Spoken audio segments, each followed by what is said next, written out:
अब हम डिस्कस करना है डेवलपमेंट ऑफ पेंक्रियाज। पेंक्रियाज की डेवलपमेंट कैसे होती है? एक्चुअली होता ये है कि जब फोरगट डेवलप हो रही होती है। अब ये एक पार्ट है फोरगट का। फोरगट कहाँ पे एंड हो रही थी? ड्यूडिनम के उस पोर्शन में जहाँ बाइल डक्ट ओपन होती है। अब हम कहते हैं कि ये बाइल डक्ट आ रही है, बाइल डक्ट जहाँ पे ओपन हो रही होती है वहाँ पे फोरगट एंड होती है और मिड गट स्टार्ट हो जाती है। एक्चुअली होता ये है कि जहाँ पे फोरगट एंड हो रही है वहाँ से बड्स अपीयर होते हैं। बड किस तरह अपीयर और होता है? बड अपीयर होता है, एक होता है वेंट्रल पेंक्रियाटिक बड, और जो वेंट्रल पेंक्रियाटिक बड जिस एक्सेस में डेवलप हो रहा होता है उसके थोड़ा सा ऊपर एक लार्जर बड डेवलप होता है जिसको हम कहते हैं डॉर्सल पेंक्रियाटिक बड। ये कौन सा पेंक्रियाटिक बड है? Ventral pancreatic bud. और जो दूसरा है वो है डॉर्सल पेंक्रियाटिक बड। अब एक्चुअली होता ही है कि अब ये बर्ड्स डेवलप हो चुके हैं, उसके बाद क्या होना है, जब ये ड्यूडिनम रोटेट करती है अलॉन्ग विद द स्टमक, यानी जब स्टमक और ड्यूडिनम की रोटेशन होती है और ड्यूडिनम आ जाती है सी शेप पोजीशन में, यानी कि ड्यूडिनम किस तरह आ गई? इस पोजीशन में आ गई, इसको हम कहते हैं सी शेप पोजीशन। ये इसकी एक्चुअल पोजीशन होती है। तो उसके साथ साथ ये जो वेंट्रल पेंक्रियाटिक बड है ये भी साथ रोटेट कर जाता है। अब इसकी रोटेशन किस तरह होती है ये हम अभी इसमें बुक से देख लेते हैं। ये मेरे पास KLM है, इसमें लिखा हुआ है, ये थोड़ा सा इजीली हो जाएगा। अब देखें किस तरह हो रही है। एक्चुअली ये इस डायग्राम पे फोकस करें। अब होता ही है कि ये हम कहते हैं कि ड्यूडिनम है, ये वाला पोर्शन कौन सा पोर्शन है? ड्यूडिनम का पोर्शन है। और ये कौन सा? डॉर्सल पेंक्रियाटिक बड है जो डॉर्सल मीजेंट्री में प्रेजेंट होता है। जो वेंट्रल पेंक्रियाटिक बड है वो वेंट्रल मीजेंट्री में प्रेजेंट है जहाँ पे बाइल डक्ट ओपन हो रही है।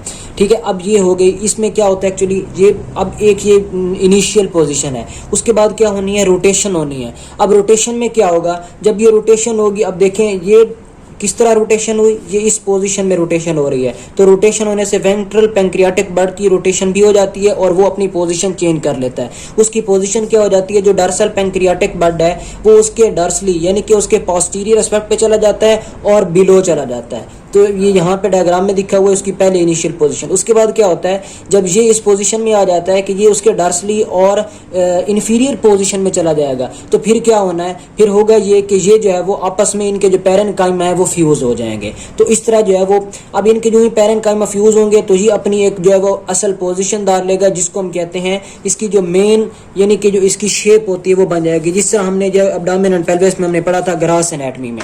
ठीक है, तो अब ये बन जाती है। ये इसका जो अनसीनेट प्रोसेस होता है, ये हेड है, नेक है, बॉडी, टेल। अब हम देखते हैं कि ये जो इसके डिफरेंट पार्ट्स हैं ये किस तरह बन रहे होते हैं।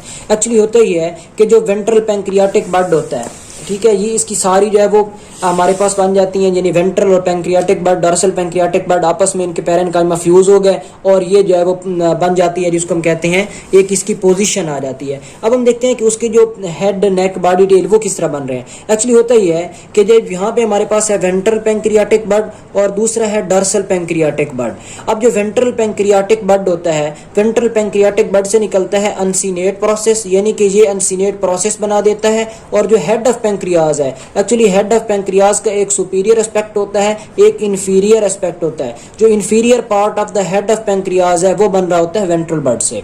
जो दूसरा है डॉर्सल बड, उससे बाकी प्रोसेसेस आ जाते हैं जिनमें टेल ऑफ पेंक्रियाज है, बॉडी ऑफ पेंक्रियाज है।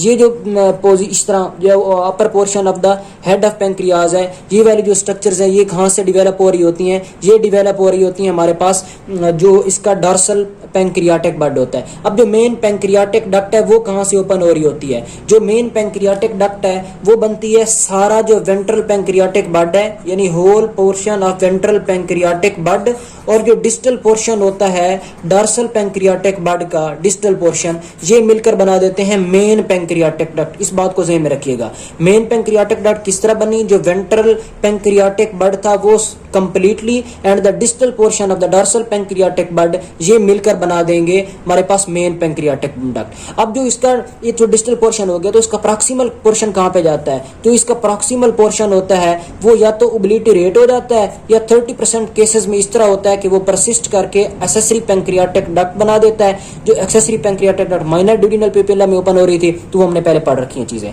तो इस तरह जो है वो वेंट्रल से क्या चीज बनी? अनसीनेट प्रोसेस, और हेड ऑफ द पेंक्रियाज का लोअर पोर्शन बन गया। जो डॉर्सल पोर्शन था उससे बॉडी, टेल और जो हेड का सुपीरियर एस्पेक्ट है वो बन गया।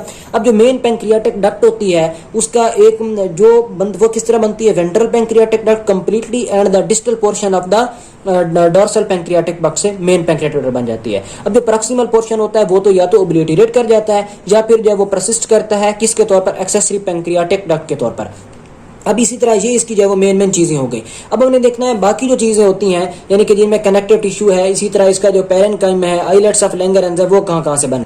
अब इसका जो पेरेन्काइमा है, पेरेन्काइमा कहाँ से निकलता है, जो इसका पेरेन्काइमा है वो डिराइव हो रहा होता है जो एंडोडर्म होती है, एंडोडर्म ऑफ द जो बर्ड्स हैं उनसे एंडोडर्मल लाइनिंग है वहां से जो है वो इसका पेरेन्काइमा डिराइव हो रहा होता है। उसके बाद होते हैं इसमें आइलेट्स ऑफ लैंगरहैंस होते हैं, जो हमने पढ़ा है इंसुलिन एंड ग्लूकागॉन सिक्रीशन करवाते हैं। तो ये जो इन आइलेट्स ऑफ लैंगरहैंस होते हैं ये उन सेल्स से, उन पोर्शन से निकल रहे होते हैं जो एसिनाई के दरमियान में प्रेजेंट होते हैं। इन बिटवीन, इन एसिनाई एक है, एसिनस एक है दूसरा, इनके दरमियान में जो सेल्स हैं वहां से आइलेट्स ऑफ लैंगरहैंस ने डिराइव होना है। आइलेट्स ऑफ लैंगरहैंस क्या प्रोड्यूस करवा रहे थे, वो या तो इंसुलिन की सिक्रीशन करवा रहे थे या फिर ग्लूकागॉन की सिक्रीशन करा रहे थे। इंसुलिन की सिक्रीशन आफ्टर 10th वीक होती है और जो ग्लूकागॉन की सिक्रीशन होती है आफ्टर 12th वीक होती है। तो इस तरह जो है वो आइलेट्स ऑफ लैंगरहैंस बन गए। जो कनेक्टिव टिश्यू होता है यानी कि इसमें कनेक्टिव टिश्यू भी प्रेजेंट होता है क्योंकि ये ग्लैंड टाइप भी है, और उसके अलावा जो सेप्टा इसमें बन रहे होते हैं, ये हिस्टो में हमने पहले इसकी डायग्राम्स पढ़ी हैं। तो जो सेप्टा बनते हैं वो ये सारी चीजें डिराइव हो रही होती हैं सप्लैंक्टिक मेसेनकाइम से। तो इस तरह जो है वो इसकी हमने कंप्लीट कर ली